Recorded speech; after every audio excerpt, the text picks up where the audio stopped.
Throughout this Lent, we've been reflecting on discipleship.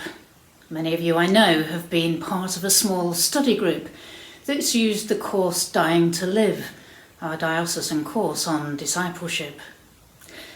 Those who have will have reflected together on the themes of lamentation, forgiveness, prayer, generosity, solidarity, and calling.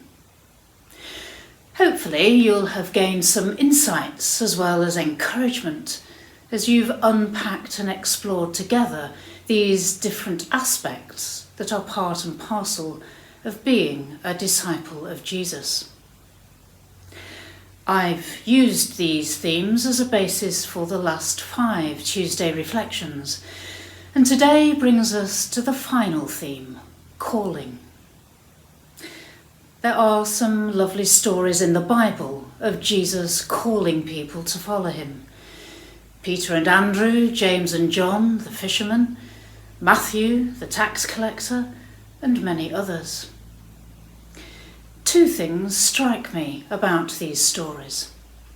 The first is that there's something very personal about the way in which Jesus calls people to follow him.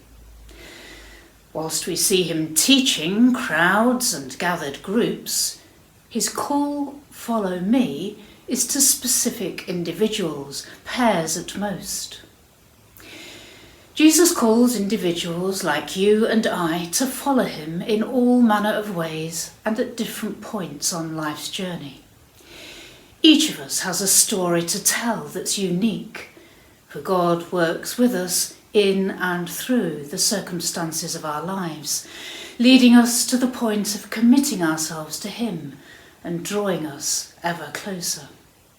It's why your story, my story, our testimony, if you like, is so precious. It's our story to tell, only we can share it. What's common to us all, however, is that we never stop learning what it means to be a disciple.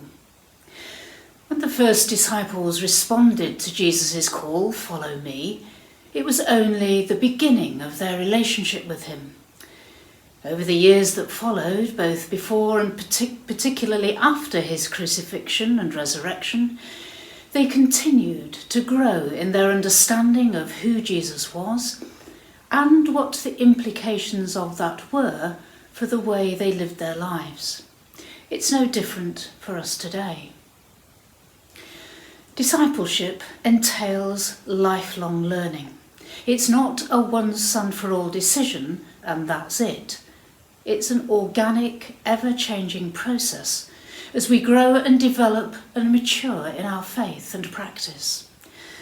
And there's something very proactive about that, which requires us to learn how to listen and discern what God's saying to us, and hone our ability to tune in to his Spirit.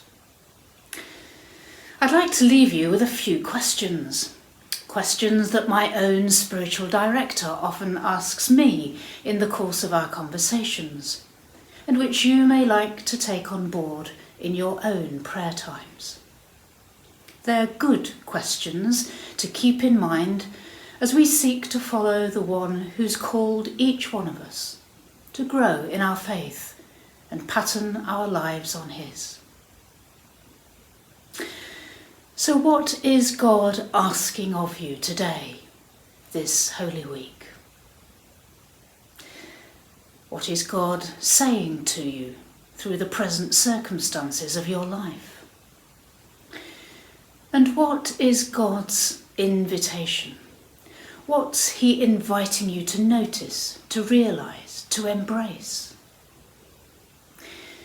As we continue through Holy Week and beyond into Easter, may we each respond every day to the call of Jesus, "Follow me," so that each of us may become more and more Christ-like, live out the gospel more faithfully, and be heralds of the kingdom of God in the communities of our diocese and beyond.